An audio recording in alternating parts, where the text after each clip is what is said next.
Bismillahirrahmanirrahim. Assalamualaikum warahmatullahi wabarakatuh.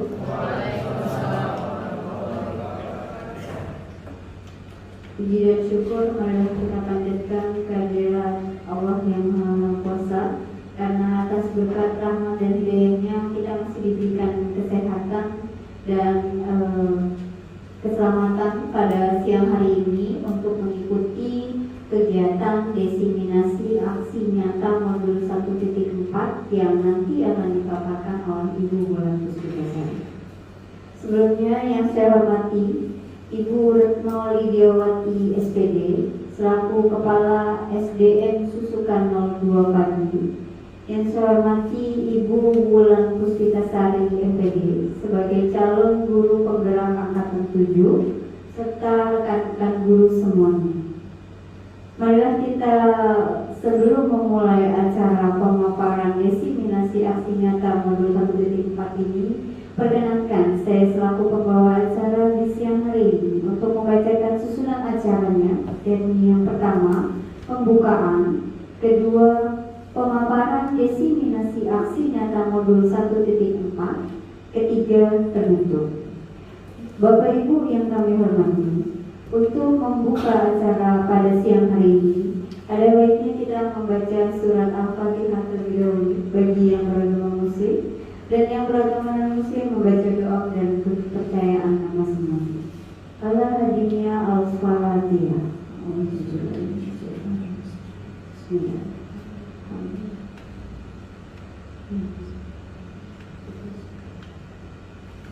Amin, amin ya rabbal alamin. Bapak Ibu yang kami hormati, selanjutnya yakni pemaparan diseminasi aksi nyata modul 1.4 yang dalam hal ini yang akan disampaikan oleh Ibu Wulan Puspitasari MPD. Kepadanya saya persilahkan. Terima kasih kepada Ibu Retno selaku pembawa acara. Mungkin akan berdiri saja.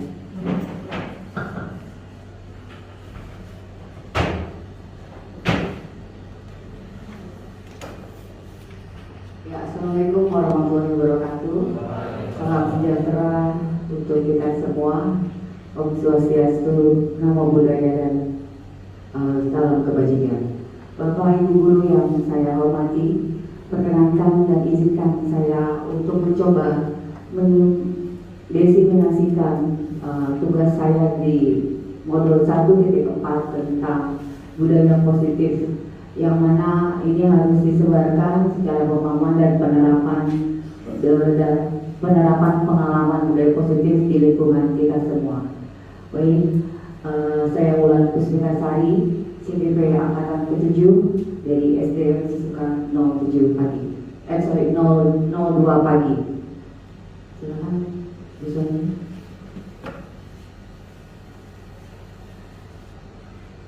Budaya positif. Budaya positif yang telah saya dapatkan dari CDP saya selama 2 bulan belakang. Budaya positif merupakan perwujudan dari nilai-nilai atau keyakinan universal yang diterapkan di sekolah. Ya.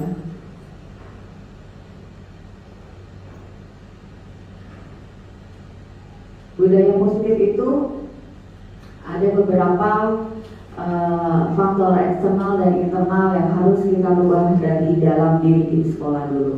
Yang mana adalah perubahan paradigma belajar, lalu disiplin positif, kebutuhan dasar manusia, motivasi perilaku manusia, posisi kontrol restitusi dan keyakinan, serta segitiga restitusi. Sebenarnya masih banyak lagi yang mempengaruhi budaya positif, tapi saya ambil ini hanya 7 poin, yang mana dimulai dari perubahan paradigma belajar. Di sini paradigma belajar yang saya maksudkan adalah kita harus selalu berpusat kepada peserta didik, ya Bapak Ibu. Lalu disiplin positif itu harus juga kita tumbuhkan di dalam diri kita terutama, lalu teman dan ke anak-anak, karena ini saling berkaitan. Lalu ada kebutuhan dasar manusia. Setelah disiplin nanti kita semua punya kebutuhan, yang mana kebutuhan dasar itu banyak nanti macamnya. Akan kita pelajari di slide, akan saya diseminasi di slide selanjutnya. Lalu motivasi perilaku manusia. Setiap manusia pasti perlu motivasi, bukan guru aja ya Pak, anak juga perlu motivasi. Jadi tidak segan-segan kita saling memberi motivasi untuk terjadi perubahan budaya positif di lingkungan pendidikan atau di lingkungan sekolah kita. Lalu ada posisi kontrol retribusi serta keyakinan kelas dan segitiga retribusi. Kebiasaannya keyakinan kelas ini seharusnya kita buat. Keyakinan kelas ini harusnya ada sebelum kita melakukan pembelajaran. Biasanya di awal semester atau ya awal semester 1 atau semester 2. Kenapa ini perlu kita buat? Karena kita harus membuat statement belajar dengan peserta didik, yang mana tidak boleh kita sendiri yang menentukan. Jadi harus ada diskusi, gitu ya. Itu nanti akan kita bahas juga di slide selanjutnya. Silakan misalnya. Nah, pembelajaran dengan paradigma baru. Pembelajaran dengan paradigma baru dirancang berdasarkan prinsip pembelajaran yang terdiferensiasi sehingga setiap siswa belajar sesuai dengan kebutuhan dari tahap perkembangannya. Ya, untuk mewujudkan profil Pancasila. Saya tahu pasti Bapak Ibu di sini semua tahu paham tentang profil Pancasila. Yang mana profil Pancasila itu sudah ada tentang beriman, bertakwa, bertuhan yang Maha Esa, ya, berkebinekaan global, gotong royong, kreatif, bernalar kritis dan mandiri. Semua sudah kita bahas, kita pelajari, karena kita sudah menggunakan kurikulum Merdeka.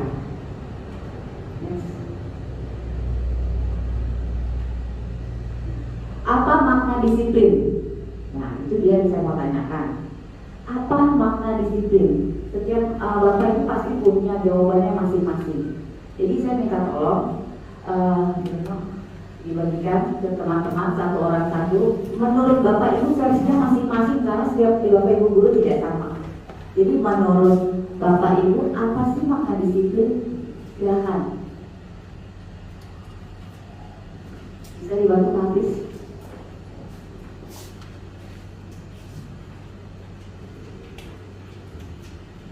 Apa ya disiplin?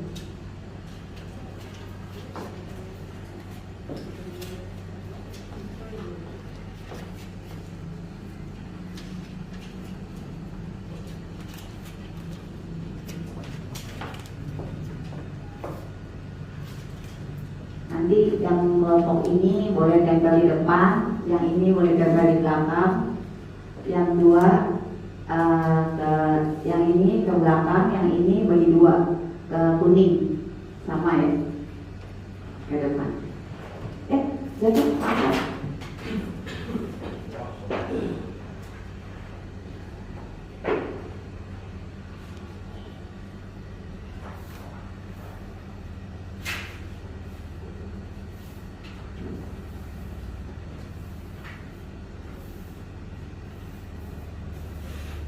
Disiplin menurut Pak Hafiz sebagai guru apa Pak?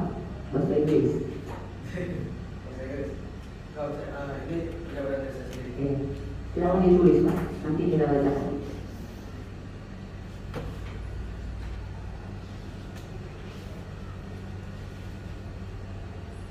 Gak usah takut salah, silakan tulis semuanya, nggak apa-apa, undang-undangnya itu Pak. Nggak usah Pak. Kita sih belajar, kalau perlu dinamakan salah. Tapi di situ nanti kelihatan tuh guru Pak nomor 1, Bapak nomor 2, gitu ya. Nggak usah dinamain.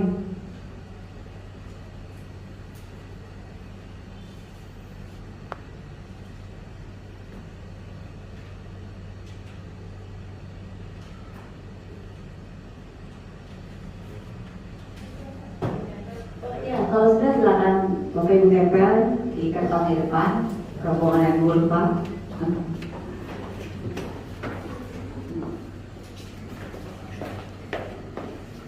Pak Hidop di sini. Ya. Sini kamera. Pak Akbar, ngomong. Ibu ya. Ke bawah Pak, ke bawah, ke bawah, ke bawah. Ke bawah. Ke bawah. Itu landscape ke bawah.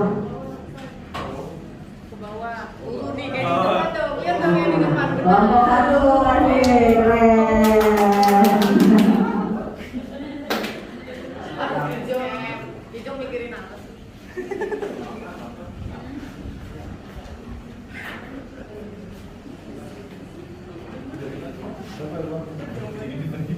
Sudah ya semuanya. Baik, saya akan bacakan dari kelompok yang ini. Menurut saya, makna disiplin adalah sikap yang selalu bisa menepati setiap janjinya, tanggung jawab, sehingga orang lain bisa percaya kepada kita. Gak ada nama nonem. Yang kedua, disiplin adalah sikap yang selalu tepat waktu. Berarti sama ya, tepat waktu, tepat janji. Lalu yang ketiga, keteraturan dalam menjalankan aktivitas dengan penuh tanggung jawab agar dapat melaksanakan tugas dengan sebaik-baiknya. Bisa. Disiplin, taat, dan aturan terhadap nilai yang dipercayai merupakan suatu tanggung jawab. Boleh. Disiplin yaitu taat terhadap nilai yang percaya merupakan tanggung jawabnya. Bisa. Coba yang di belakang saya minta bantu Bapak yang paling belakang bacain rombongannya. Ya.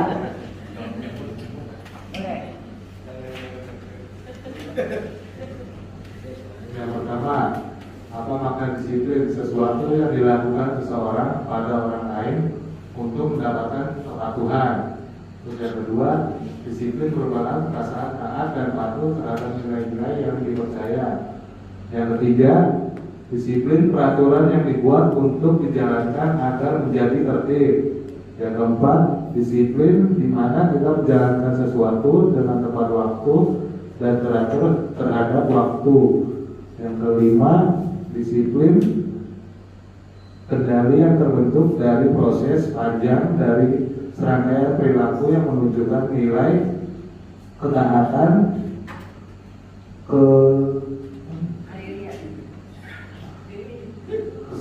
kesehatan, keteraturan, dan ketertiban.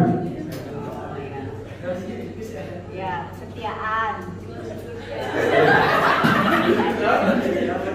Yang keenam, disiplin adalah sesuai dengan aturan yang telah ditetapkan. Oke, ini ada kesetiaan di sini ya. Lanjut Pak, kalau Ya.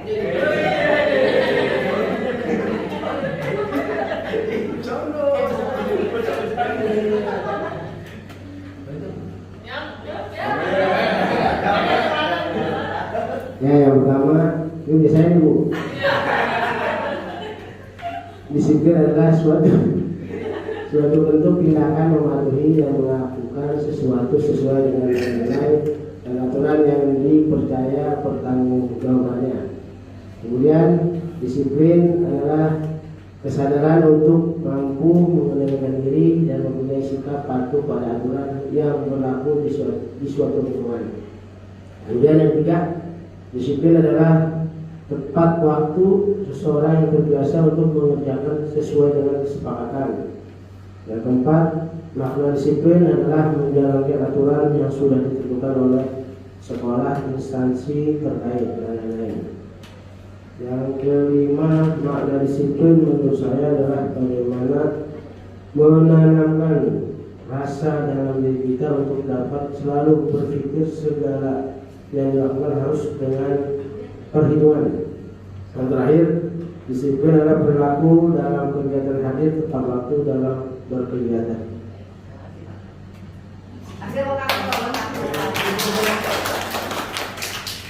baik, semua yang Bapak Ibu tulis mengenai tentang disiplin itu memang benar, nggak ada yang salah, ya. Karena setiap orang punya versinya masing-masing. Nah, baik, selanjutnya.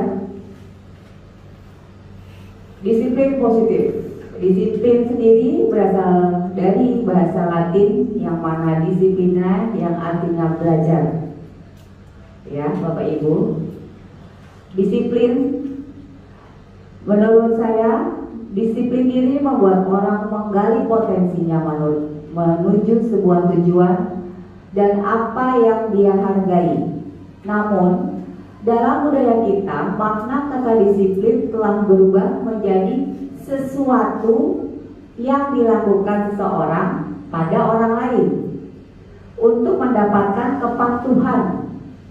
Ya, kecenderungan umum ya adalah menghubungkan kata disiplin dengan ketidaknyamanan, bukan dengan apa yang kita hargai atau percayai suatu tujuan mulia. Jadi sebenarnya Bapak Ibu, disiplin itu menurut Latinnya berartinya belajar. Kita semua nih prosesnya dalam hidup itu belajar, ya. Jadi kita tidak bisa mengejar anak itu tidak disiplin di dalam case permasalahan siswa kita, ya. Karena kita nggak tahu dia di proses belajar tentang apa, karena hidup berjalan berbeda-beda setiap individunya. Jadi disiplin yang Bapak Ibu terangkan itu benar, tidak ada yang salah. Karena kita sendiri punya versi masing-masing, ya sudah menjalani hidup punya versi masing-masing tak memaknai kata kalimat disiplin tersebut. Jadi tolong disikapi makna disiplin karena kita belajar dan mengajar, di mana kita tetap harus saling bersosialisasi dengan teman sejawat dan terlebih lagi dengan para peserta didik, yang mana kita menjadi contoh. Makanya kita juga tidak pernah usah malu belajar dari pengalaman teman kita tentang disiplin. Kalau buat saya disiplin itu on time, tanggung jawab. Apalagi saya seorang guru olahraga, ya belajar. Kalau anak itu tadinya terlambat terus sampai dia bisa masuk tidak terlambat, itu proses, itu dia belajar. Itu ada perubahan dalam dirinya, ya. Menurut saya juga disiplin itu tumbuh dari diri kita sendiri. Nggak bisa dipaksa. Kamu besok jangan datang siang ya, telat ya. Tapi di sini dia belum ada perubahan atau tentang saya besok pengen datang telat, pengennya langsung on time. Nah itu dalam diri dia sendiri, dia mau berubah atau tidak? Ya makanya bilang belajar. Lanjut. Nah tadi setelah disiplin sudah kita bahas. Lalu saya secara garis besar saja ya Bapak Ibu, kebutuhan dasar manusia yang mana setiap manusia, saya, Bu Sonia, Pak Kijong, ya punya rasa kesenangan, pasti hobi. Lalu cinta dan kasih sayang, benar, sama kucing, hobinya sayang juga, istri juga, ya. Penguasaan, kadang ada itu jiwa kita. Ini saya sebagai guru pengennya berkuasa. Memang guru adalah manajer dari kelas, tapi tidak bisa kita harus berkuasa di kelas itu tidak bisa. Karena yang kita hadapi itu adalah manusia, jiwa, rasa, bukannya benda mati. Jadi setiap anak tuh pengen perlakuan beda. Mungkin anak ini nggak bisa dikasar gitu, ngomongnya lembut, ya. Ada yang anaknya perhatiin itu aja dia udah baper atau sudah mulai berubah. Jadi setiap anak itu memang unik. Nah, kenapa kita harus belajar tentang kebutuhan dasar manusia?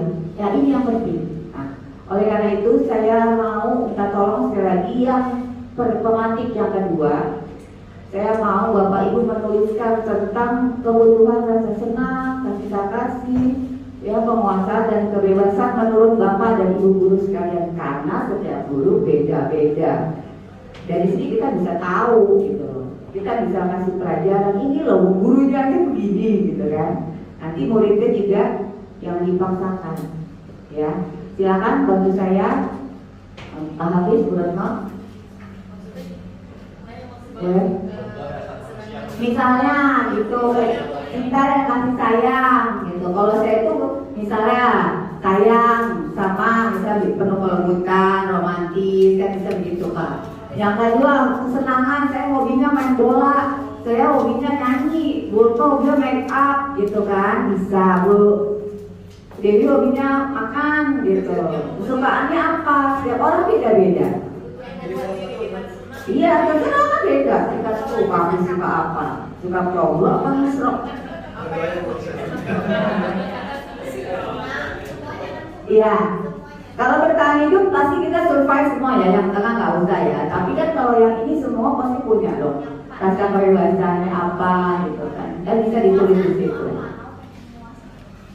Mau saya apa nih gitu? Iya.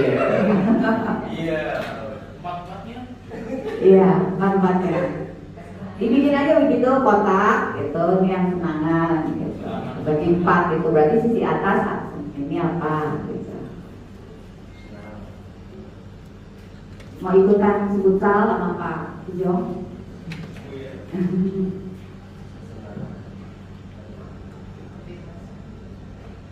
Kelihatan ya Pak dari video.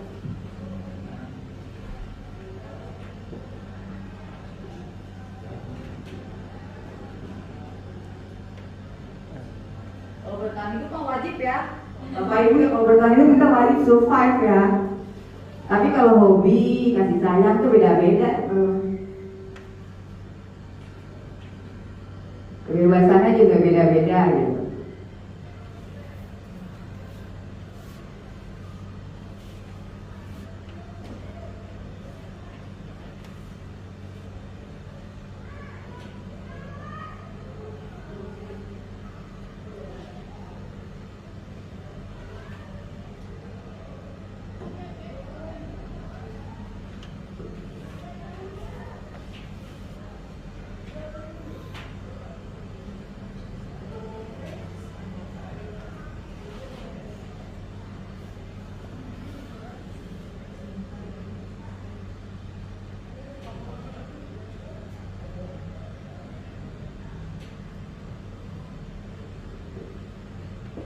Cinta dan kasih sayang gampang.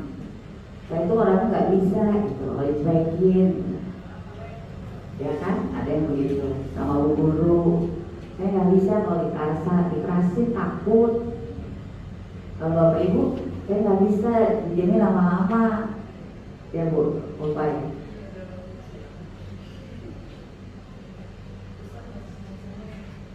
Bisa senyum-senyum katanya. Ini dia. Ya setiap diri itu pasti ada rasa ingin berkuasa Pak. Entah event dimanapun Bapak di keluarga ke, di tempat sosial gitu kan kadang ada dong. Nah itu kan saya nggak tahu seperti apa. Apa selalu ingin jadi leader, gitu kan beda-beda.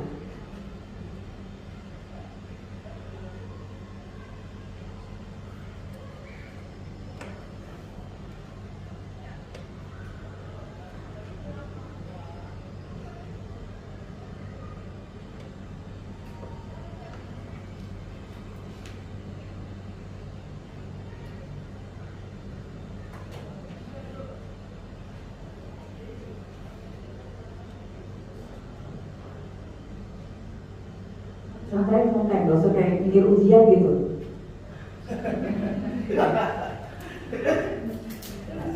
Ya keras gitu sebenarnya. Ada ini hidup ini. Sudah dijalani sama kita semua. Kita tuangkan dalam kertas gitu. Mukanya tuh benar nyurang gitu. Harus jadi satu habis. Oh gitu.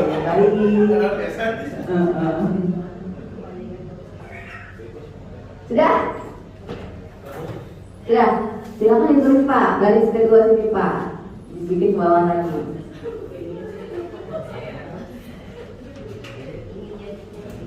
Bertahan hidup tidak usah Pak, karena kita semua survive. Ya.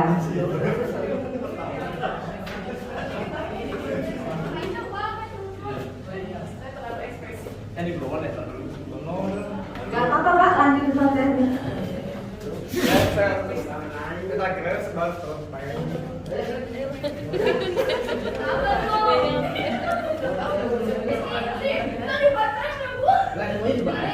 Karena kita bacakan sampel saja tidak semua ya, takutnya nanti ada yang sedih.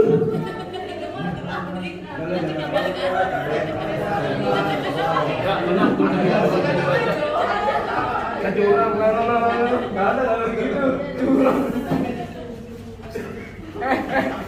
Center di atas. Sudah. Random ya, random.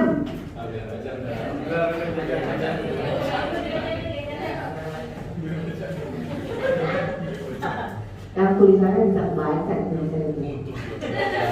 Untuk kesehatan. Kesenangan bisa bercanda dan bertawa dengan sesama. Ya, cinta dan kasih sayang, kumpul keluarga, saling sharing, bercanda bersama bisa. Kebebasannya bisa melakukan aktivitas hobi dan kerja tanpa dipaksa. Oke, boleh. Penguasaannya menjadi diri sendiri, tidak dirubah dengan jadi orang lain. Nah, ini yang sebenarnya penting adalah tentang penguasaan. Dalam yang di atas, penguasaannya mana ya? Oh, ketika saya menjadi big boss dalam dunia usaha, oh itu penguasaan menjadi big boss ya. Lalu dalam pencarian ilmu, oke, keren. Lalu ini jadi yang utama, leader, ya. Penguasaan dalam mengaktualisasi diri, oke, bisa. Nah, di sana coba kita baca nih.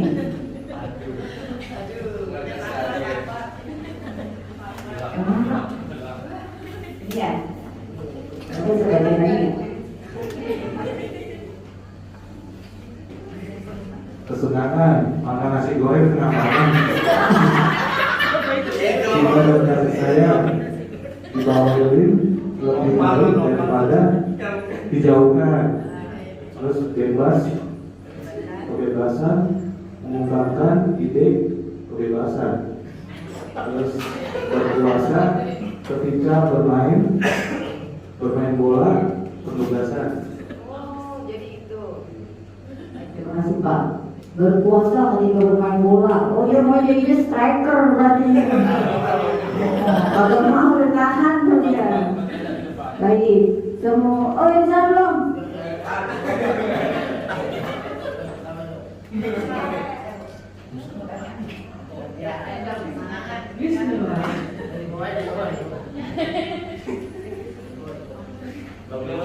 Kebutuhan dasar manusia di kelompok ini yang pertama. Satu aja ya. Oh satu. Oh, menurut saya ini aja yang punya saya.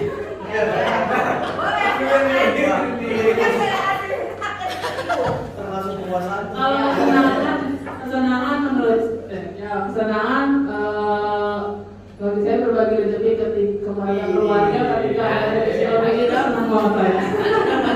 Terus tingkatan saya maunya diperhatikan dan bisa dicuekin. Kita sepatin. Kebebasan bisa mempunyai quality time dengan pasangan dan anak. Kemudian penguasaan mengatur keuangan. Berarti semuanya sama ya, nggak bisa dicuekin. Kebebasan para pria-pria, ada yang mau berbebas dalam mencari pengetahuan lebih, ada yang sukanya main bola gitu, jadi leader. Ya berarti hampir semua sama ya Pak ya. Ya maksudnya arahnya seperti itu tentang kebebasan, terutama tentang kebebasan. Semua maunya bebas gitu ya. Berarti ini sama aja gitu, sama dengan anak gitu. Bahwa anak juga perlu kebebasan.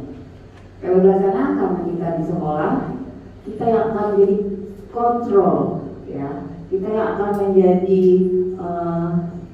kita beri kebebasan, tapi kita yang akan mengontrol anak sejauh mana tidak merugikan orang lain dan sesuai aturan atau kesepakatan yang telah dibuat di pembelajaran Bapak dan Ibu.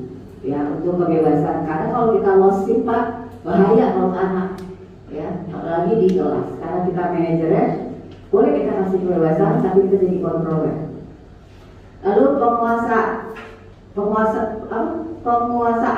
Nah, penguasaan ini karena Bapak Ibu sebagai manajer itu diberi kebebasan atau diberi tugas untuk berkuasa dalam satu kelas yang sedang Bapak ajar.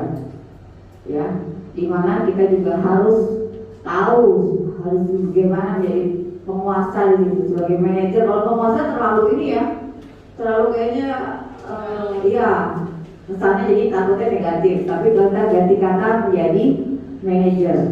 ya di dalam kelas tersebut. Jadi Bapak Ibu yang harus tahu personal anak masing-masing seperti apa, lalu kesenangannya apa, ya diberi kebebasan tapi dikontrol, serta ya sebagai manajer juga harus jangan mentang-mentang yang ini cantik gitu, dipepet terus gitu kan.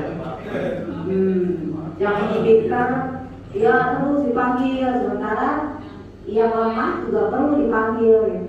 Kamu kenapa sih hari ini ulangannya segini terus nih, ada masalah apa ya gitu kan. Bisa yuk belajar yuk, nggak lama-lama sih malam sebagai guru duduk lah sebagai teman, kita posisikan sebagai teman, karena kalau kita di sini tidak bisa jadi teman, apalagi dijalankan di kalangan SMA, SMP, di SD pun saya posisikan diri saya sebagai teman ya, karena anak-anak SD saya kayak proses di saya ya kelas 5, kelas 6 itu udah mulai puber. Jadi belum terjadi perubahan suara, yang perempuan sudah banyak yang mens, ada kelas 4 sudah mens. Jadi kita guru harus beli ya, satu guru kalau di saya karena saya guru olahraga ya harus tahu setiap kelas hafal jadinya murid ini panggil hafal, karena kita sudah biasa sharing diskusi sama dia. Kadang urusan dia suka sama teman pria aja bisa curhat ke kita gitu. Itu bisa kita arahkan gitu ya. Jadi ini adalah kebutuhan dasar manusia yang menjadi fondasi untuk kita ke depan ya. Sebelum kita men-treat ke anak, kita harus ke diri kita dulu. Nah, yang baik-baik kita tularkan, yang nanti akan kita berikan kepada peserta didik kita. Gimana caranya setiap guru punya strateginya masing-masing. Biar saya ikut TGP ya Pak ya, guru SMA, guru SMP, guru SD, ada guru TK Pak. Kita semua punya trik-trik guru peserta didik kita masing-masing. Makanya belajar di sini secara universal ya, tentang basic ini kadang sebenarnya sudah kita lakukan, tapi belum tertulis dalam konsep. Jadi setiap anak itu punya note catatan sendiri. Mungkin BK lebih tahu ya, karena setiap guru pasti dikasih catatan ya. Nanti di akhir semester kita biasa ada sidang atau rapat pleno ya, sama semua sekolah gitu. Baik, lanjut. Tentang kebutuhan dasar sudah ya, kebutuhan dasar manusia. Lanjut. Nah, masuk tentang teori motivasi perilaku manusia, di mana setiap manusia itu perlu motivasi eksternal selain internal. Tapi yang berat itu kayaknya yang eksternal ya. Kenapa? Untuk menghindari ketidaknyamanan dan hukuman. Motivasi itu kadang ada gitu, harus gimana nih dari orang luar nih kena hukuman nih. Kemarin bilang kerjain soal gimana nih kelas lo? Tanya dong, benar gak? Kadang teman yang ada biasa dibina aja nggak apa-apa, itu eksternal, banyak kejadian itu. Untuk mendapatkan imbalan dari orang lain, mungkin dia perlu ujian, ada yang begitu, ya. Lalu motivasi internal untuk menghargai diri sendiri. Nah inilah yang penting. Kenapa anak kurang ya di motivasi internal ya? Hal banyak kan eksternal, karena memang kita itu dinilai oleh orang lain. Jadi banyak masukan-masukan yang dari kita dapat. Nah, kenapa harus kita timbulkan motivasi? Nah itu dia teori motivasi perilaku manusia berhubungan dengan yang tadi, kebutuhan. Tadi apa sebelumnya?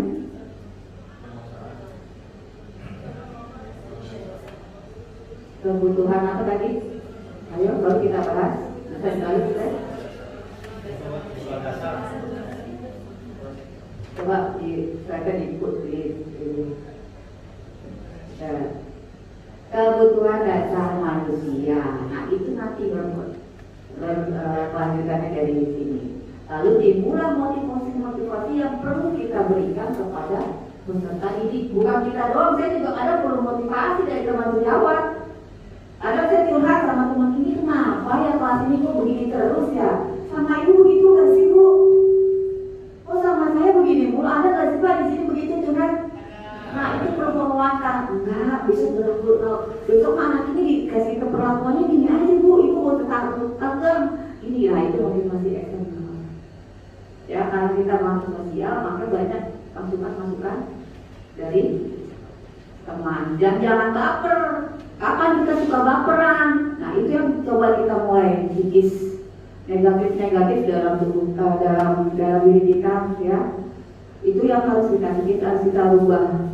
Kenapa? Karena kita balik lagi sebagai guru sebagai guru di buku dan ditiru. Yang mana basicnya adalah anak harus bisa menumbuhkan motivasi. Ya, harga diri anak, diri sendiri. Gimana caranya? Dari 30 anak yang Bapak ajarin, cuma ada 10 Pak yang suka matematik, sisanya 20 kurang. Ini gimana nih? Apakah sosok matematik belajar itu menyeramkan? Seperti akuntansi yang gak balance, yang harus sama nolnya, ya nggak? Ada kayak gitu, ya. Jadi kenapa banyak motivasi eksternal itu lebih banyak? Lanjut Ibu. Nah, setelah kita belajar yang di atas tentang disiplin, tentang kebutuhan dasar, lalu motivasi, banyak anak salah, ya, itu selalu dapat hukuman. Ya, harusnya itu tidak. Karena apa? Itu harus dari awal sudah ada kesepakatan kelas. Ya, jadi anak itu tidak sebagai tertuduh. Ya, hukuman kita baca sesuatu yang menyakitkan harus terjadi, itu hukuman. Beda kalau konsekuensi sesuatu yang harus terjadi. Iya, dia sadar itu salah. Makanya saya harus, karena kita sudah ada kesepakatan bersama. Gitu.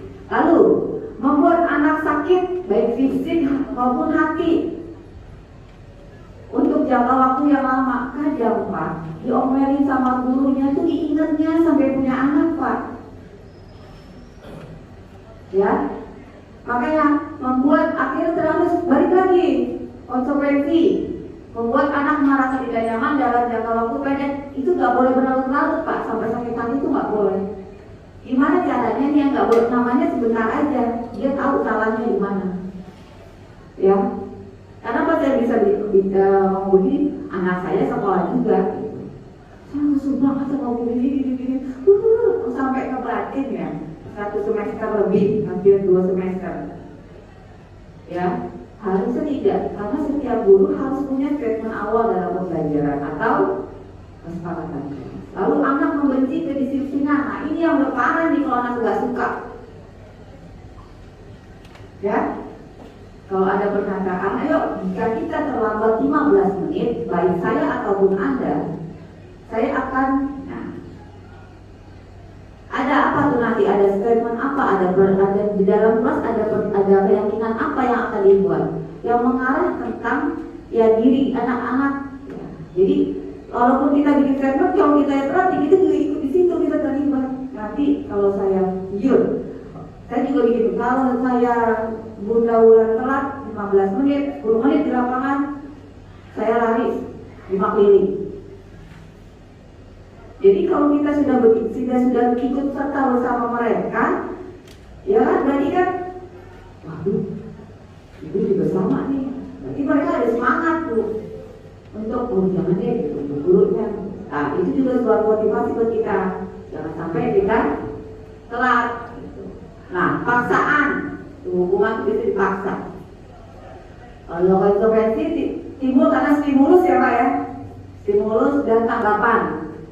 Ada di awal tadi kita sudah punya atau kesepakatan. Mendorong anak menyakiti diri sendiri, itu nggak boleh, itu hukuman. Mendorong anak agar mudah menyesuaikan diri. Nah, itu beda ya Pak ya, Bu. Nah, ini yang susah nih. Harus sebagai guru harus benar-benar pintar. Gimana caranya anak itu ya salah tapi tidak langsung dihukum. Nah, tugas kita semua nih bukan tugas guru konseling aja. Konsep diri yang buruk. Kalau yang konsekuensi konsep diri yang baik. Berarti sudah kalau ada sistem begini, saya harusnya begini. Jadi anak mempunyai rule aturan yang kita buat. Kalau masuk pelajarannya siapa? Bu Sonia nggak punya waktu begini. Oh saya juga sama. Saya kita ada aturan dengan Bu Sonia. Ya. Lalu anak belajar untuk menyembunyikan kesalahan. Biasanya anak kalau salah bohong. Enggak kok saya nggak gini gitu kan. Kalau yang di sini anak belajar untuk mematuhi peraturan. Karena kita sudah punya awal sudah ada statement atau kesepakatan kelas, ya.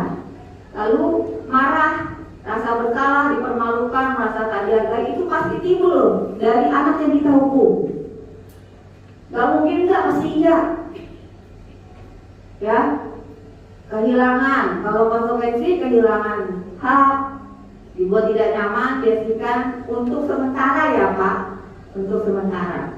Dia tidak berlarut-larut, ya, karena sudah ada balik lagi aturan di awal atau kesepakatan kelas.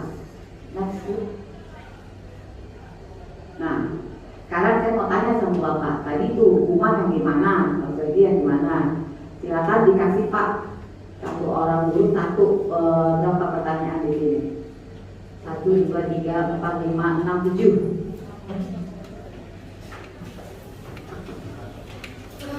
Ini Pak, belakang Pak. Ini hijau, itu merah.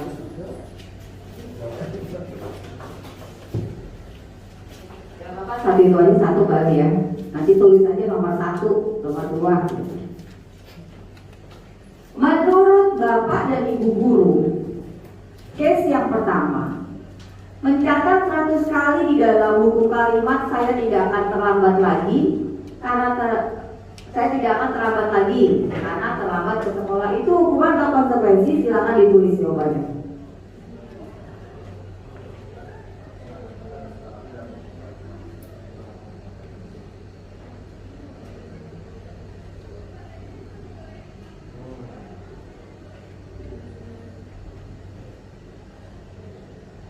Soal nomor 2, lari mengelilingi lapangan basket 2 kali karena terlambat hadir di sekolah.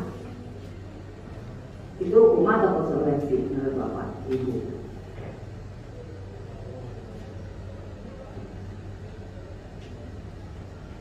Yang ketiga, murid dibina untuk push up 15 kali karena tidak menggunakan masker ke sekolah. Kemarin ya lagi, sekarang juga masih pakai masker ya Bapak Ibu ya.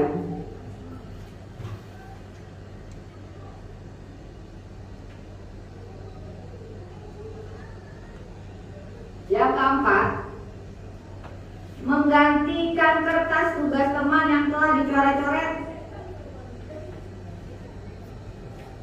Hukuman atau konsekuensi?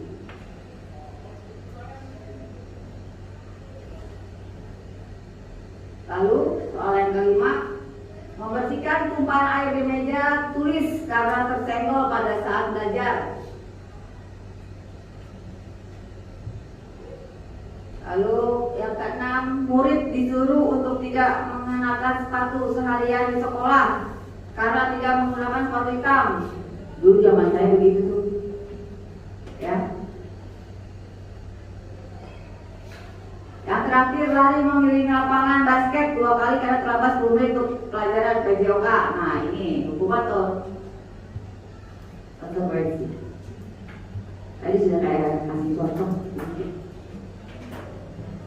Ya, Pak Desi silakan. Menurut Bapak, nomor 1. Cek. Menurut saya, untuk yang nomor 1 itu hukuman. Kenapa? Alasannya karena memang itu peraturan sekolah dan bukan dibuat berdasarkan kesepakatan kelas. Karena kalau kesepakatan itu biasanya ada tawar-menawar soal hukumannya. Tapi kalau ini kan enggak, jadi hukuman. Lanjut nomor 2. Bu, kalau Bu, nomor 2. Lari mengelilingi lapangan basket 2 kali karena terlambat hadir di sekolah. Kalau menurut saya konsekuensi. Lanjut nomor 3, Bu Dewi. Yang sudah bisa ditempel dari murid yang Diminta untuk push up 15 kali karena tidak menggunakan masker di sekolah. Menurut saya hukuman. Jelas berarti ya, harus pakai masker ya. Lanjut, habis. Nomor 4, menggantikan kertas tugas teman yang telah dicoret-coret konsekuensi. Konsekuensi. Next, sampingnya. Ibu cantik. Membersihkan tumpahan air di meja tulis karena tersenggol pada saat belajar. Menurut saya itu konsekuensi. Konsekuensi karena menumpahkan ya. Oke, lanjut. Ini tulisnya siapa ya?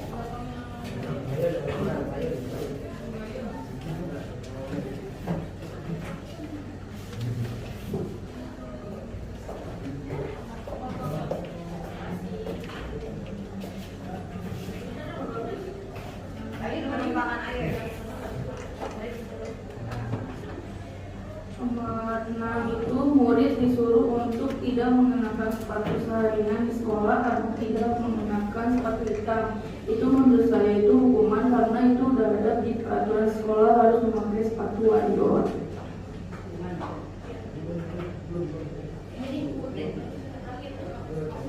Lari mengelilingi lapangan basket 2 kali karena terlambat 10 menit untuk pelajaran PPOK. Hukuman. Ya. Menurut itu hukuman. Baik. Memang sudah ada aturan, itu dia. Sekolah sudah ada tuh untuk karena sekolah punya aturan masing-masing.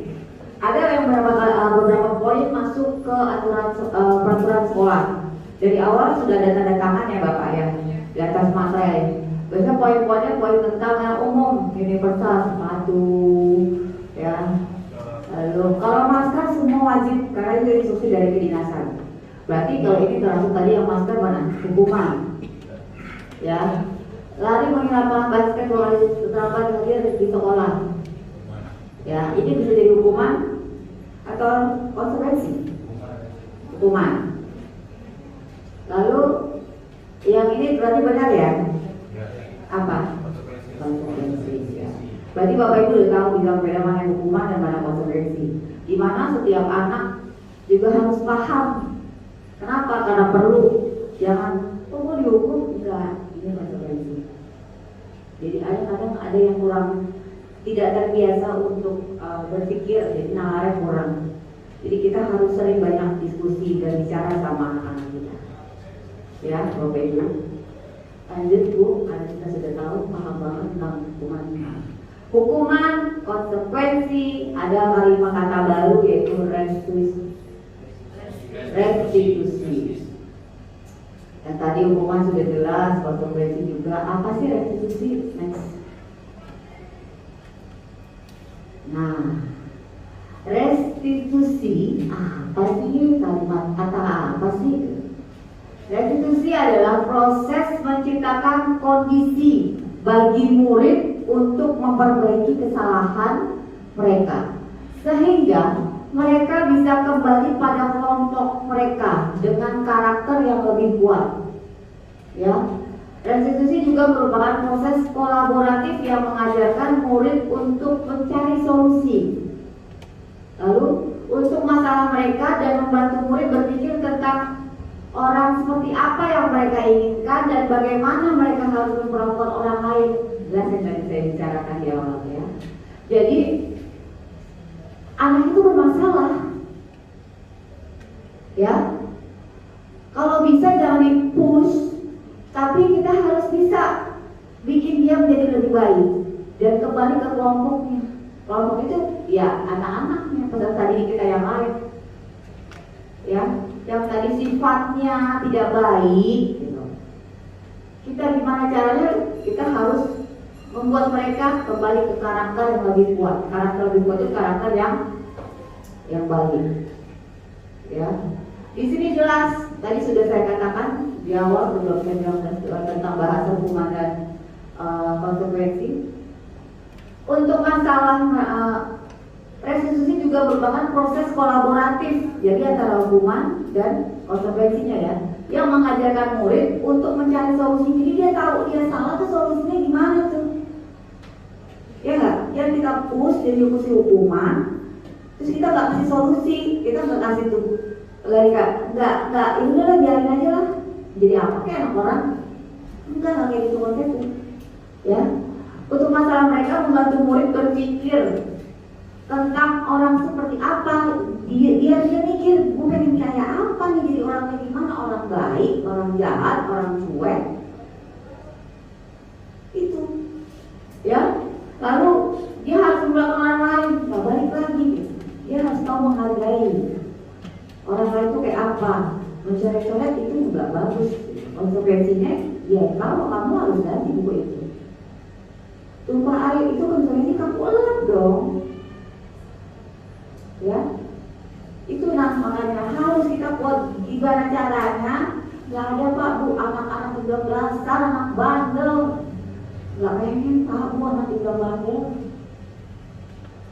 Ya, mungkin memang dia tidak ada perhatian dari orang tua, mungkin dia juga harus survive dengan kehidupannya yang tadi bertahan hidup, juga bantu orang tua jualan. Kita tuh harus tahu dari segala ini. Makanya kita menyelesaikan masalah anak itu tidak boleh dengan hukuman, ya. Kita gunakan metode restitusi. Next book. Nah, identitas gagal, identitas sukses, hukuman, disiplin, konsekuensi, dan restitusi. Di sini hukuman, sesuatu yang menyakitkan harus terjadi, konsekuensi sesuatu harus terjadi, karena sudah ada statement. Kalau restitusi merupakan pilihan. Kamu jadi orang baik, apa mau terus-terusan orang jahat, orang tidak berguna? Nah makanya saya bilang anak itu perlu diajak bicara, berpikir. Karena terkadang orang tua di rumah itu tidak pernah bisa mengajarkan anaknya tentang berpikir. Kalau bicara kenapa? Karena kita nggak tahu bapak-bapak ibu sampai sejauh mana knowledge orang tua. Memang rumah adalah madrasah bagi anak-anak. Tapi balik lagi, tidak semua anak punya rumah yang nyaman. Makanya rumah kedua buat mereka adalah sekolah. Itu tugas kita, ya. Tidak nyaman untuk murid, tuh kan? Anak untuk jangka waktu yang panjang, hukuman. Jangan dibikin seperti itu. Ya ini walaupun jangka pendek, tapi karena sudah berstatement. Kalau dalam sudah ada pernyataan atau statement kelas, mereka belum berubah, perlu lagi restitusi dengan baik. Ya, banyak coba bisa dibantu Pak Habis baca halaman yang depan. Ya, satu. Korban mendapatkan keadilan, hukuman. Untuk konsekuensi, korban bisa diabaikan. Untuk restitusi, korban mendapatkan ganti. Lanjut, untuk hukuman perilaku negatif dan perilaku pasif, murid atau anak akan tersakiti. Untuk konsekuensi, murid atau anak dibuat tidak nyaman. Yang restitusi, murid atau anak mendapatkan penguatan. Lanjut, yang hukuman perilaku pasif agresif meningkat. Pasif agresif meningkat. Terus lanjut, untuk konsekuensi penguatan hanya bertahan dalam jangka waktu pendek. Untuk restitusi, masalah terpecahkan. Lanjut, untuk hukuman, sistem tidak akan berjalan bila murid tidak takut. Untuk konsekuensi, memerlukan monitoring dan supervisi terus menerus dari guru. Untuk restitusi, murid belajar bertanggung jawab untuk perilakunya. Lanjut, hukuman berlaku hanya pada sebuah institusi, tidak berlanjut pada kehidupan nyata. Untuk konsekuensi, membantu penerapan mengikuti peraturan dalam masyarakat. Tugas diskusi fokus pada memecahkan masalah dalam jangka waktu yang panjang.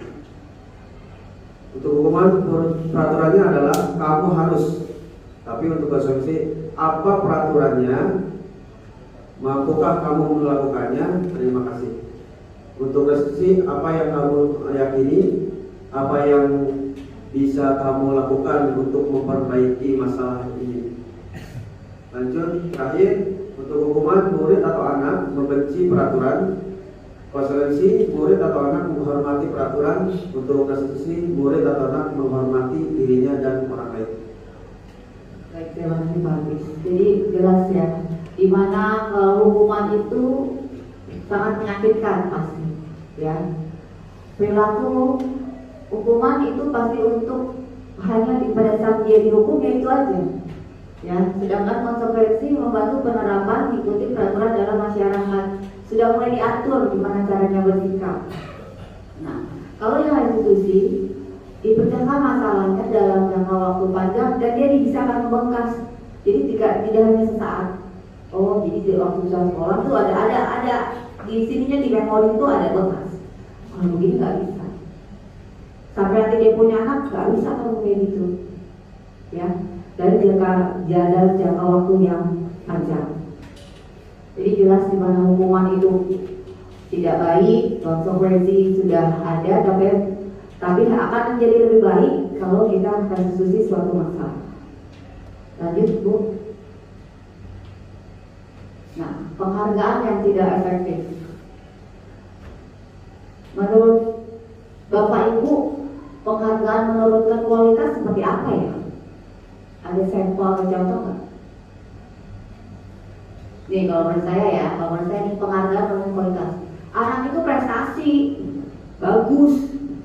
Nanti kalau kamu jualan terus, enggak kasih besok juara 100.000.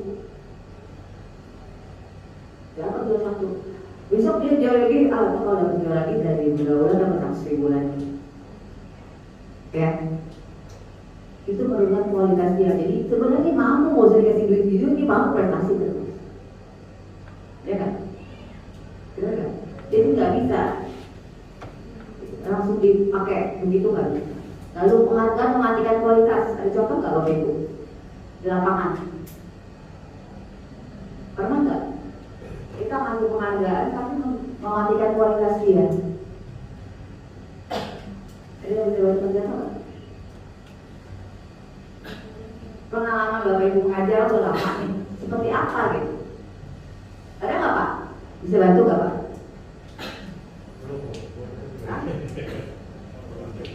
Ada nggak contohnya dalam setelah Bapak bertahun-tahun Bapak mengajar, ada case nih gitu tentang penghargaan itu tidak efektif. Anak itu kita kasih penghargaan kok tapi malah turun kualitasnya atau mati. Apa? Gimana?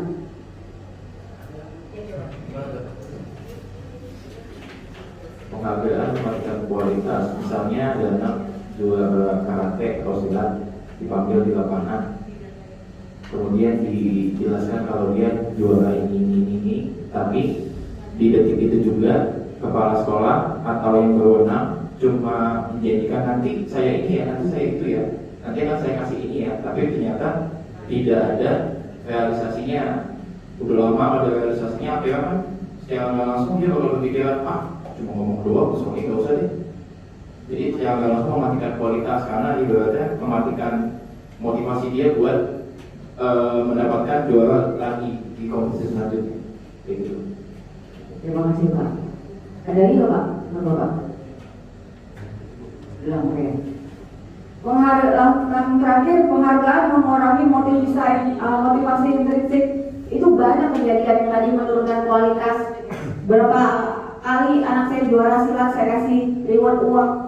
Jadi patokannya dia kalau juara dapat uang, kalau juara dapat uang. Jadi guru olahraganya.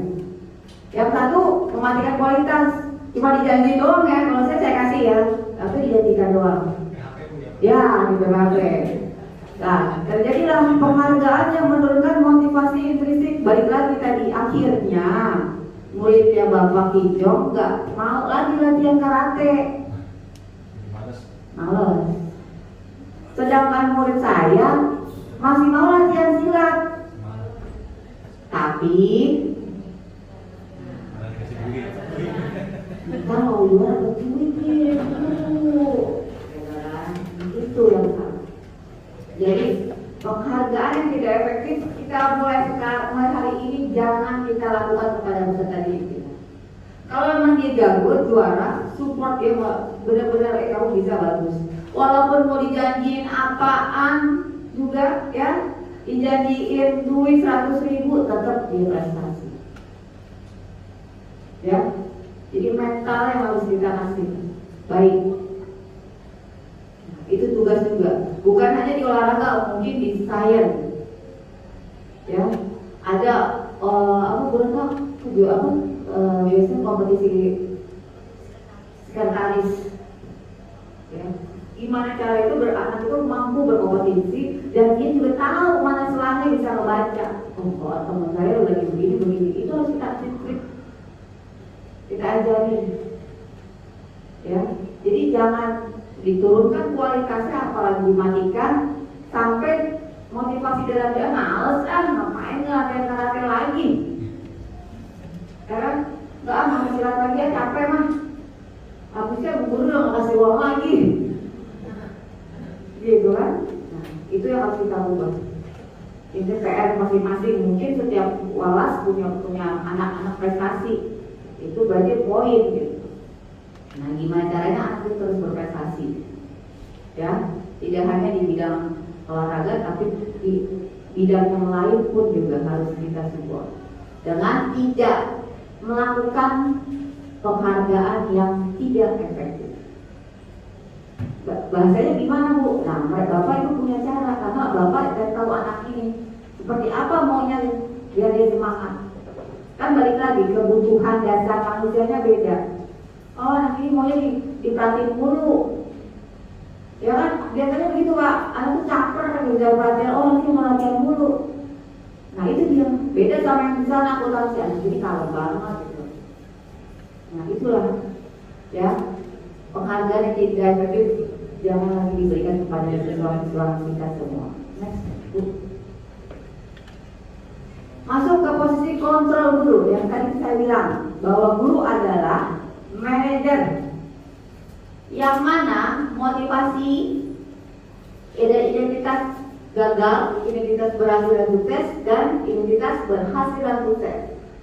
Yang di sini dari luar kontroler, ya. Yang di nomor 2 juga dari luar, sedangkan di nomor 3 dari diri sendiri. Sudah jelas nih. Kita taruh kecil ya. Baca nggak Bapak Ibu? Hah? Perlu dibacain ya? Coba bingung, bantu saya. Itu alamat di depan bacain, kalau nggak di sini nggak apa-apa. Kalau kecil,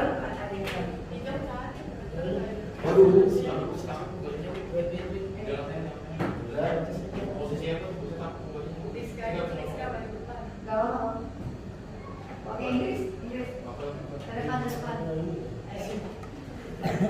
Posisi kontrol dulu. Ya. Lanjut. Ya, motivasi guru, dari guru aja. Dari guru berbuat. Guru berbuat, mengerti, menunjuk-nunjuk, menyakiti, menyikir. Ya, itu penghukum ya, Itu penghukum. sebagai penghukum. Pembuat orang merasa bersalah, menceramah,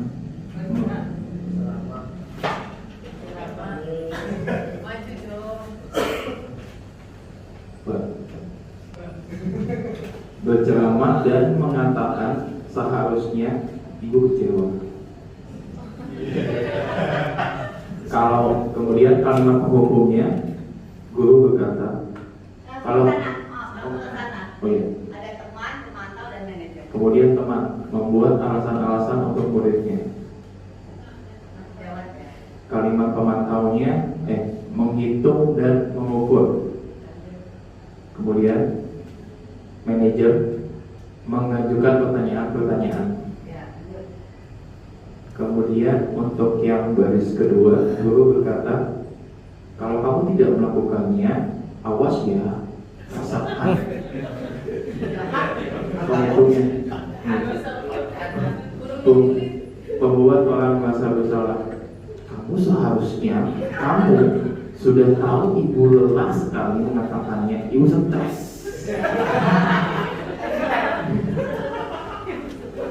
Teman, ayolah lakukan demi ibu. Masa kamu tidak mau? Ingat, ingat tidak, ibu pernah bantu. Ya, semantau. Apa peraturannya? Manajer, apa yang bisa kita yakini? Apa yang kita yakini? Apa yang bisa kau kerjakan untuk memperbaiki masalah ini? Hasil bagian penghukum memberontak, menyalahkan orang lain, berbohong. Kemudian pembuat orang merasa bersalah, menyembunyikan, menyangkal, berbohong. Kemudian pada kalimat yang tadi teman, ketergantungan. Pemantau menyesuaikan diri bila diawasi. Terakhir manajer menguatkan pribadi. Kolom keempat,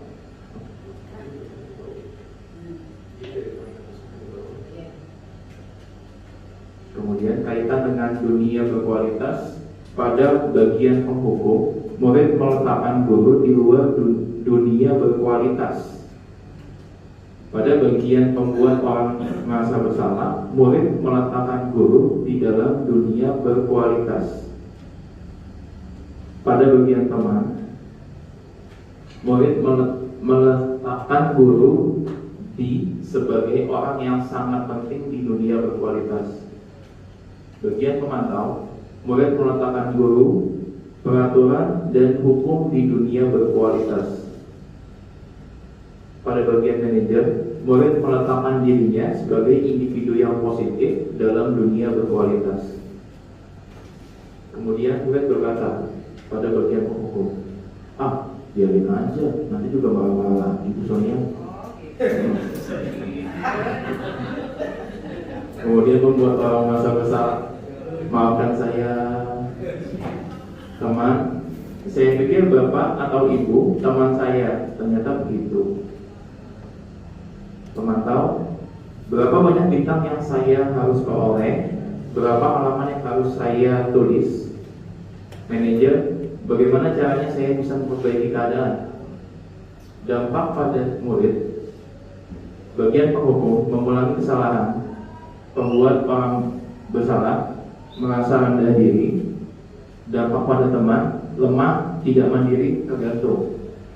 Bagian pemantau, menit beratkan pada sanksi atau hadiah untuk dirinya. Manajer mengevaluasi diri, bagaimana cara memperbaiki diri. Terima kasih Pak Kijong. Kasih tepuk tangan, aplaus buat Pak Kijong. Bapak Ibu guru sekalian, sudah dibacakan oleh Pak Kijong, Pak Rizky. Menurut Bapak Ibu mau jadi yang seperti mana nih?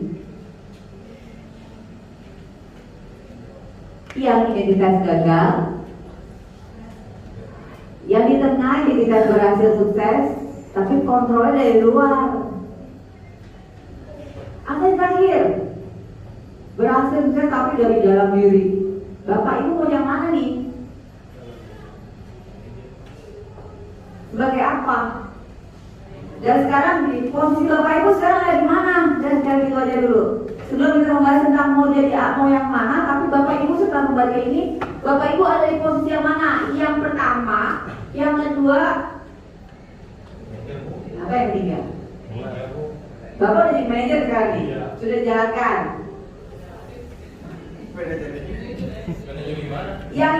Yang di posisi ini, Bapak Ibu sekarang sudah membaca ini semua. Bapak Ibu sekarang ada di posisi yang mana? Yang masih dalam ini, pada kedua berhasil, ayo lakukan demi ibu. Masa kamu nggak mau? Ini kita ibu pernah bantuin kamu apa?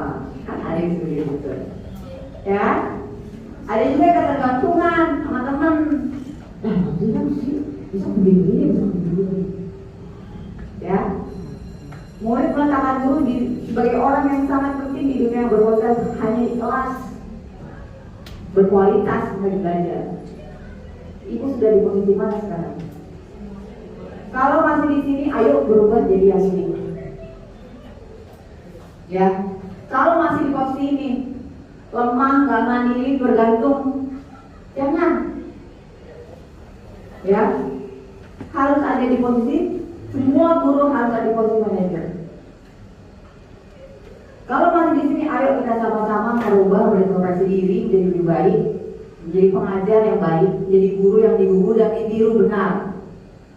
Yang mana kita sumberkan adalah posisi belajar kita adalah berfokus pada peserta didik, tidak menjadi seseorang yang berarogan sebagai pengajar, menerima, ya, nggak mau kelas itu badung-badung, nggak bisa. Siapapun tugas di kelas tersebut siap, suka tidak suka. Biasa jadi tangan kita anak-anak itu bisa berubah. Berarti kemarin di pegang di kelas Rabu ini kurang bagus nih. Coba harusnya merasa tertantang, nggak usah. Ini tuh anak ya Allah, begitu pusing kepala. Biar besok dapat temannya, kenapa sih Bu Retno saya ada di situ? Betul, tuker bisa nggak sih Bu Retno? Yes. Jangan perlakukan semua guru itu, perlakukan semua peserta itu sama. Ya, makanya saya tanya, ibu udah di posisi mana nih? Kalau masih di tengah, berarti ada kontrol dari luar. Kalau dari udah manajer, ibu bisa mengontrol diri. Gimana caranya? Membuat kelas itu menjadi lebih baik, lebih menyenangkan. Perilaku anak yang 50% menyebalkan, gak belajar cuma gobrak, bisa diem. Tapi bukan karena takut. Ya, dengan penuh kesadaran. Kalau dia suka gobrak, kamu belajar rumus, bikin pakai musik apa yang kamu suka nyanyikan. Mungkin kesenangannya musik itu juga tahu ya Pak ya. Benar gak? Itulah IKM. Ya, kurikulum merdeka. Anak kita merdeka. Karena apa? Kita juga tahu langsung saya anak itu beda-beda. Tak boleh dipaksain. Ya, jadi saya berharap semuanya bisa menjadi staf guru yang benar-benar manajerial. Mau dapat kelasnya berkas kelas Ibu C yang campur marut, yang banyak masalah, tidak ada masalah. Bismillah di tangan ibu atau di tangan saya. Kelas itu yang menjadi kelas yang terbaik yang Bapak Ibu pernah. Mungkin dianggap sama kelasnya begini, tapi di tangan saya, lihat saya akan bikin dia kelas yang paling hebat. Nah itu perlu keyakinan kelas bersama. Ya, lanjut bicara. Nah, benar. Setelah tadi kita membahas, balik ke permasalahan nomor satu adalah keyakinan kelas. Mengapa tidak peraturan kelas? Mengapa harus keyakinan kelas? Untuk mendukung motivasi intrinsik kembali ke nilai-nilai yang lebih menggerakkan seorang dibanding mengikuti serangkaian peraturan. Nah, itu dia. Kalau peraturan itu dibuat Pak, kita yang buat, benar nggak? Manajer yang buat oleh kelas. Kalau keyakinan kelas enggak, duduk perkenalkan Bapak yang akan menemani anak-anak kalian dalam 1 tahun ke depan. Bapak adalah wali dari orang tua kalian. Baik, sebelum kita belajar, kita bikin dulu keyakinan kelas. Kamu maunya seperti apa belajar pada saat saya? Itu bukan kata itu karena wali kelas ya Pak ya. Mungkin guru yang masuk juga harus diperlakukan sama.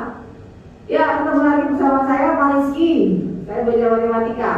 Yuk kita bikin keyakinan kelas untuk kelas, misalnya akuntansi 3. Mau kayak apa nih? Karena setiap kelas punya keyakinan kelas yang berbeda-beda. Kita ada catatan sendiri gurunya. Oh di kelas ini kita punya keyakinan kelas. Kalau nggak suruh ketik mereka tempel. Bikin pakai pocket juga. Maunya kamu apa? Yuk, satu. Kata-kata dong. Kelas harus selalu bersih, nyaman. Tadi semua belum kena tiket, ya kan? dalam belajar. Nah, itu Bapak Ibu yang tahu lebih paham di lapangan di kelas Bapak Ibu. Ya, itu fungsi dari gunanya keyakinan kelas. Karena ini akan menjadi latihan mereka. Jika ada yang salah, Ibu nggak usah pusing. Ya boleh saya. Itu anakku berulang kali Bu salah, coba bayangin saya bikin saya muntah deh. Ibu sudah buat keyakinan kelas belum? Di kelas Ibu. Ya, berulang kali. Coba dengan triknya dirubah ya Bu, caranya jangan begini. Kalau Ibu bingung, sharing. Waktu kamu kelas itu kalau dia gimana sih caranya? Ya, itu keyakinan kelas. Karena itu basic. Kenapa? Kalau keyakinan kita waktu keyakinan kelas, kita biasanya akan menghukum. Apalagi anak SMP, ya SMA, SMK lah. Dia sudah bisa berpikir dan mungkin beda sama anak SD. Anak SD itu saya bikin keyakinan kelas. Ada aturan main dalam pembelajaran olahraga. Tidak terlambat, berkata tidak boleh kasar. Ya, kalau berkata-kata dia suruh pukul mulutnya sendiri 10 kali. Ya, karena kita basic dasar, jadi kita ada adab. Ilmu bukannya kita nggak mau anak kita pintar berilmu, enggak. Tapi kita harus belajar. Yang itu yang pentingnya itu adab. Ya, gimana yang itu dari kalau depan sudah disambut, teacher, ada senyum, salam, sapa. Ya, itu wajib itu. Karena kalau kita nggak begitu mereka nggak tahu itu gurunya bukan nggak segan. Ya Bapak Ibu ya, tentang keyakinan kelas. Kenapa? 3 peraturan. Kalau peraturan pasti jatuhnya ada.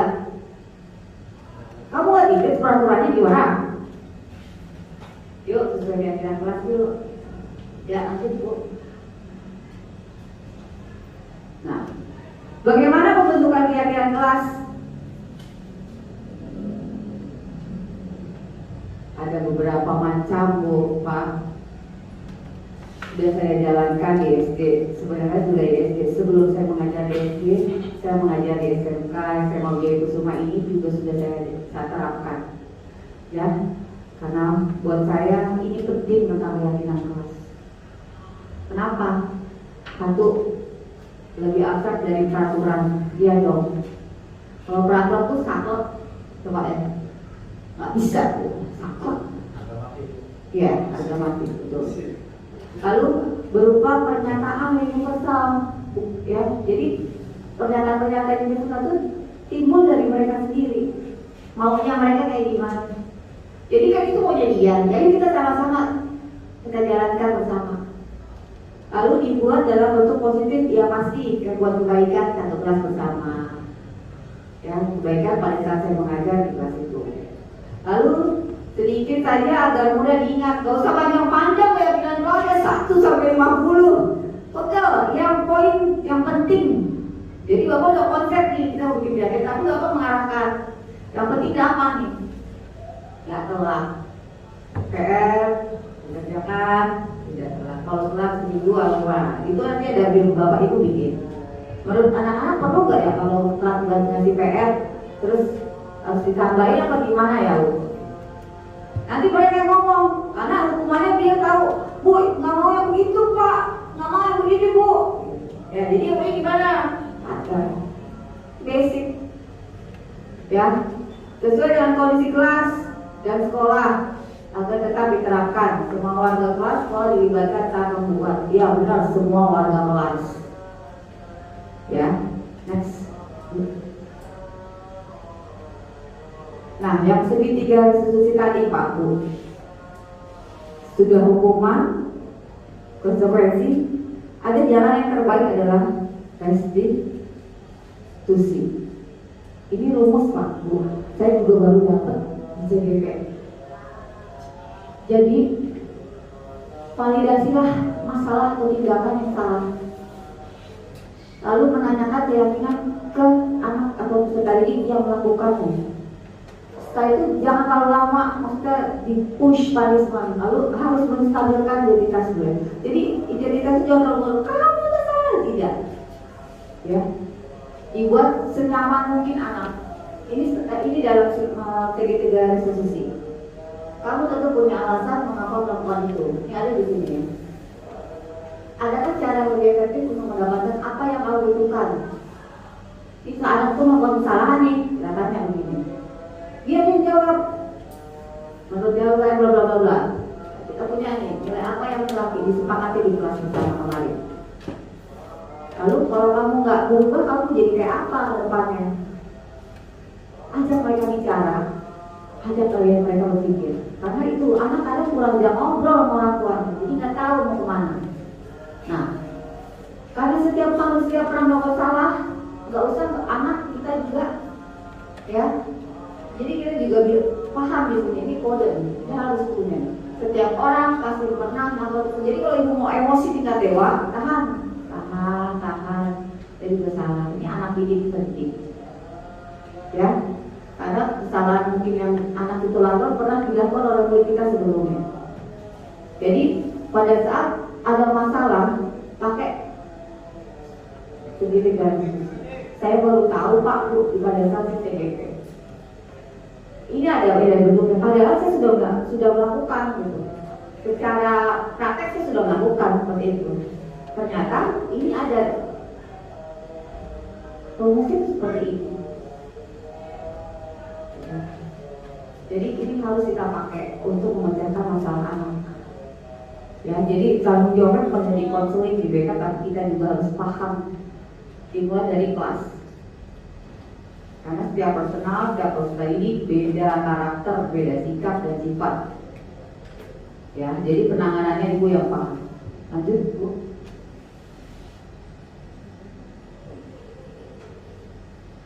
Nah, praktek segitiga reduktif ini ada masalah saya di sekolah, tapi saya harus videokan karena salah satunya adalah untuk tugas saya. Silakan Bapak Ibu, pakai saya dari tadi yang ulang tadi sebelumnya Mbak Bu. Nah ini terus mana lagi?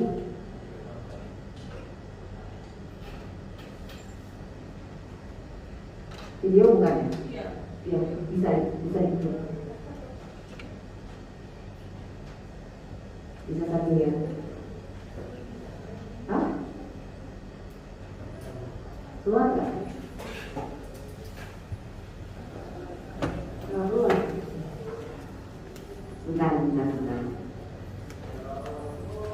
Ada videonya, nanti Bapak bisa lihat gimana saya nge-treat anak di SD. Ya, karena sebagai tugas, jadi kebetulan anak jadi bermasalah Pak Bu. Jadi sekalian saya ambil gitu, enggak pada saat saya nge-treat, kita menyelesaikan, memanggil dia, menyelesaikan kasusnya dia, saya ambil, nah itu saya videokan. Silakan Bapak Ibu lihat ya.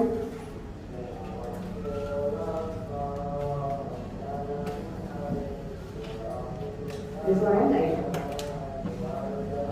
Tidak ada ya?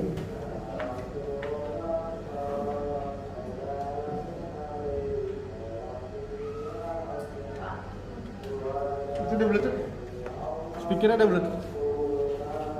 Speaker ada Bluetooth?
Let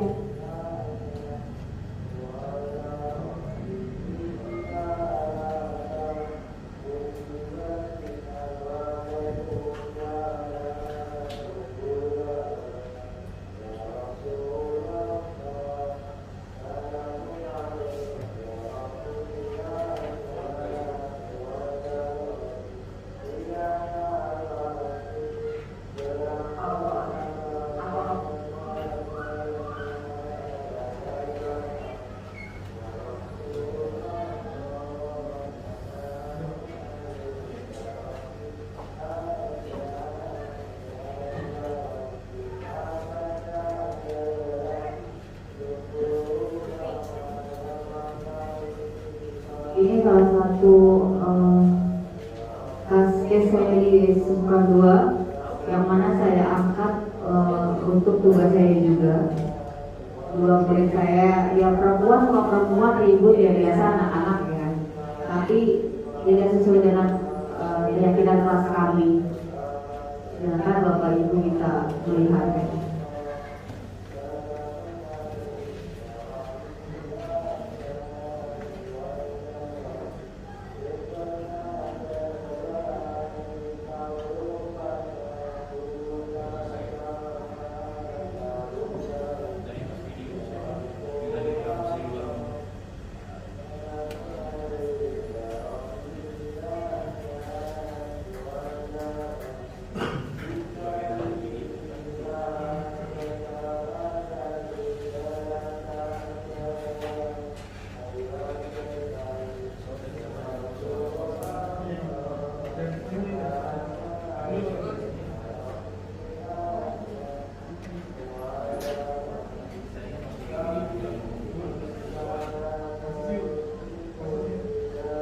Kasusnya adalah Alfa berbeda dengan Vina dengan menendang Vina karena terlalu keras Vina marah dan akhirnya mereka bertengkar. Ini anak perempuan Bu, Pak, iya SD, gitu, tomboy semua. Ini anaknya benar hebat. Ini kasus yang pertama.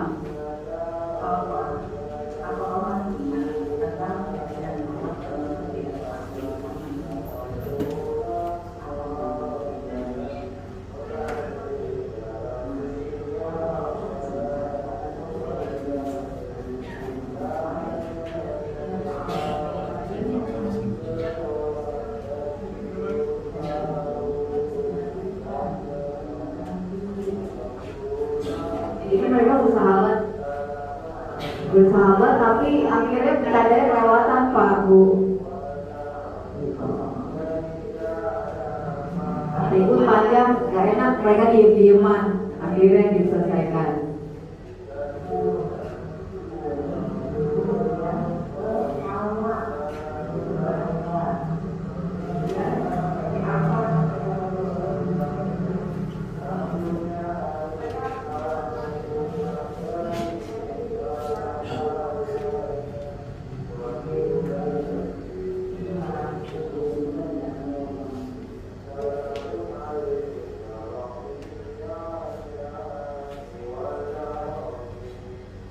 Proses penyelesaian kasus saya sangat baik dan berpihak pada murid. Saya tidak takut seperti yang saya alami pada kasus nyata. Saya merasa nyaman dan menyesali kesalahan saya. Penyelesaian seperti inilah yang saya inginkan sebagai siswa. Saya berharap semoga guru-guru lain mengikuti cara penyelesaian masalah ini. Terima kasih. Wassalamualaikum warahmatullahi wabarakatuh. Setelah anak itu saya selesaikan, saya suruh tulis. Jadi kamu kayak gimana maunya. Jadi akhirnya menyimpulkan masing-masing waktu. Dia merasa saya takut tadinya, tapi ternyata nggak seperti yang dia bayangin ngerjainnya. Ya, jadi dia saya tulis, ya udah tulisin aja. Jadi saya bikin kasusnya dia sudah diselesaikan, tulis. Menurut kamu seperti apa maunya kasusnya diselesaikan? Ternyata dengan metode restitusi itu dia lebih lama. Ya. Lanjut yang kasus kedua, Vina yang sering terlambat karena rumahnya jauh. Jadi ibu bapaknya pisah, lalu ibunya bekerja. Bekerja itu di daerah Cilodong. Jadi dia berangkat digojekin sama ibunya ke Susukan 2. Jadi sering terlambat, ya. Tapi anaknya aktif, pintar, ya. Namanya Vina.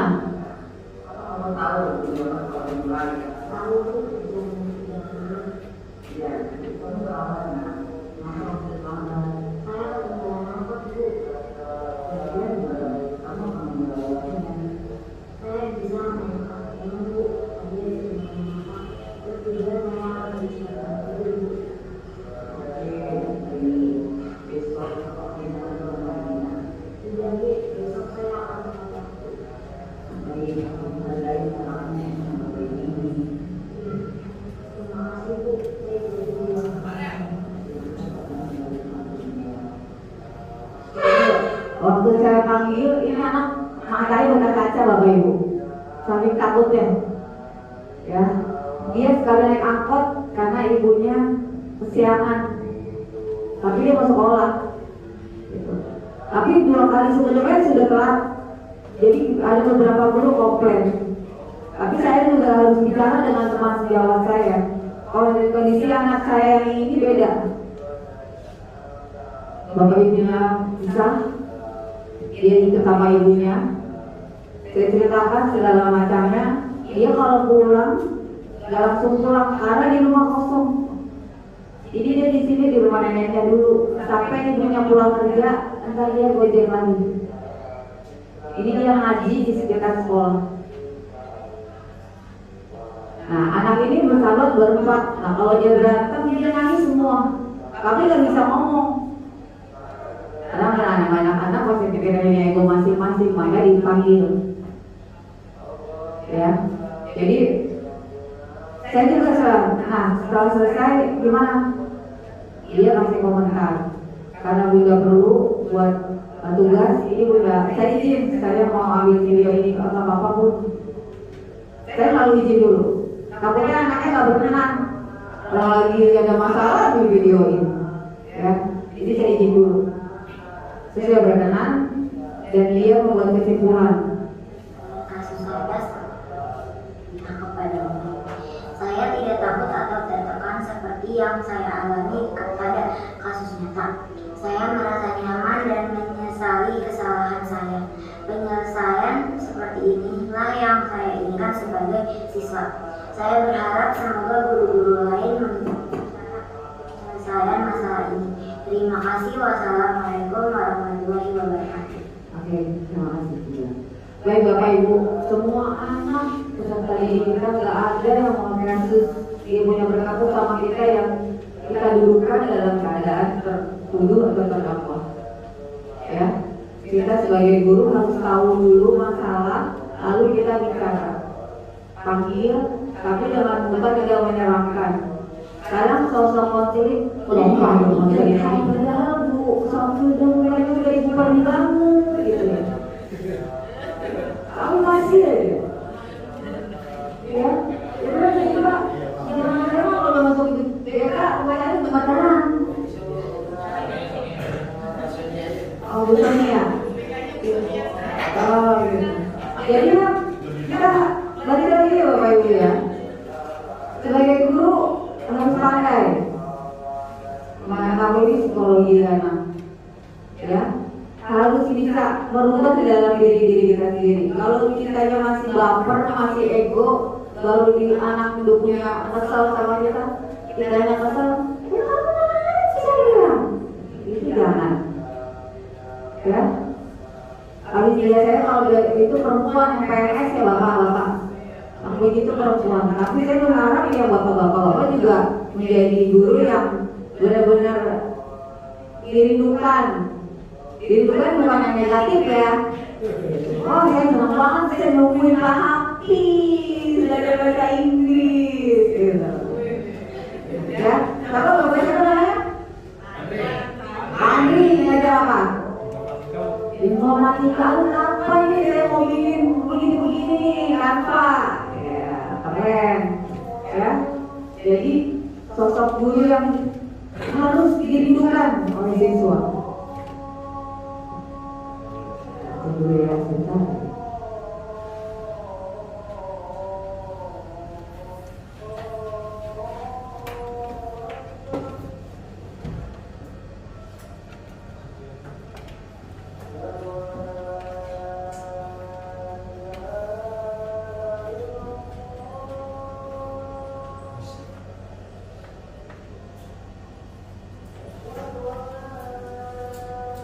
Yang kita kan kayak dari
Baik, Bapak Ibu, ya, terima kasih. Mungkin sudah semoga ada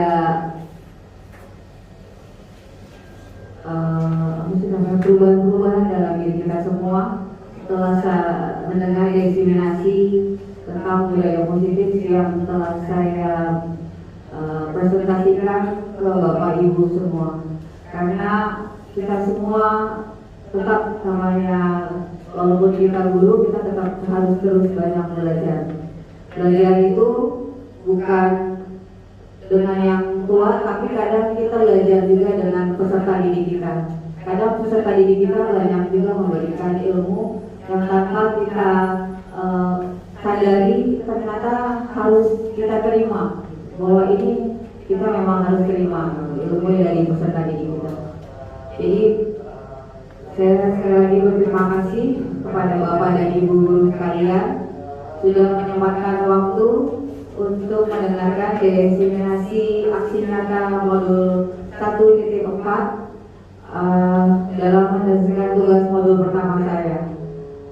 Kembali lagi saya mohon maaf atas kekurangan yang saya berikan pada presentasi diseminasi hari ini. Semua ilmu datangnya dari Allah Subhanahu wa Ta'ala, kekurangannya pasti datang dari saya.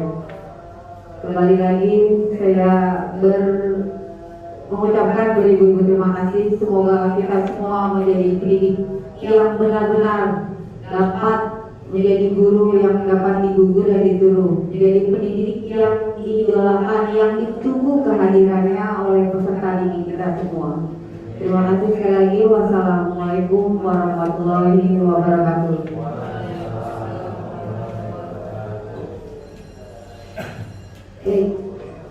Rekan-rekan semuanya, saya ucapkan terima kasih atas presentasinya dari Ibu Wulan Puspitasari yang dalam hal ini sharing best practice gitu ya, tentang aksi nyata diseminasi budaya positif.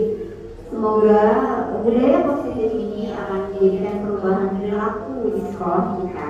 Kesimpulan yang bisa kita ambil adalah yang pertama, kita menerapkan disiplin yang positif, kemudian memahami kebutuhan dasar manusia, yang ini bukan cuma kita aja gitu ya, tetapi siswa juga gitu. Kita harus pahami apa sih kebutuhan dasar mereka gitu ya. Kemudian yang ketiga, motivasi perilaku manusia yang harus kita pelajari khususnya untuk anak-anak kita. Dan pada siang hari ini kita juga diberikan sebuah simulasi situasi bagaimana kita menyelesaikan sebuah permasalahan hingga kita akhirnya mendapatkan ilmu pada siang hari ini, yakni selama ini kita hanya dengar hukuman gitu ya, tapi ternyata di kurikulum merdeka gitu kita harus punya sebuah konsekuensi gitu ya. Kita harus belajar kepada siswa kita sebelum kalian dimulai, yang kita buat keyakinan keras. Ya, apa yang Bapak Ibu lakukan pada siang hari ini, saya harapkan dapat kita terapkan nanti di saat KBM berlangsung, yakni pembelajaran kita yang menyenangkan, gitu ya. Dari 1 jam lebih kita sudah bersama dengan Ibu Wulan. Jadi bukan hanya teacher center, gitu ya. Tadi kita nggak cuma dengan Ibu Wulan aja, gitu, tapi ternyata student center. Kita bisa lihat di ruang kelas ini sudah banyak tempelan-tempelan hasil tugas-tugas kita yang itu sebenarnya tugas gitu, tapi kita merasa nyaman dan enjoy aja gitu ya, karena kita punya pikiran yang warna-warni. Mungkin Bapak Ibu nanti bisa diterapkan kita semua di sekolah agar pembelajaran kita menyenangkan. Dan jangan lupa ada 6 dimensi profil belajar Pancasila, kesimpulan dari bulan tadi, yakni beriman bertakwa kepada Tuhan Yang Maha Esa dan berakhlak mulia. Kemudian kita harus menerapkan mandiri untuk siswa kita, bergotong royong, berkebinekaan global, bernalar kritis, dan yang terakhir kreatif. Demikian sharing best practice tentang diseminasi aksi nyata modul 1.4 yang dipersembahkan oleh Bulan Puspitasari untuk sekolah kita. Semoga ilmu yang kita dapatkan hari ini bisa diterapkan untuk di kegiatan-kegiatan mengajar di sekolah kita. Akhir kata, kami seluruh dari Dewan Guru mengucapkan selamat melanjutkan pendidikan lagi di Bulan di calon guru penggerak angkatan 7. Semoga sukses sampai dengan menyelesaikan seluruh modul. Akhir kata, saya selaku pembawa acara mengucapkan terima kasih dan mohon maaf jika selama keberlangsungan acara ini ada kekurangan. Wassalamualaikum warahmatullahi wabarakatuh.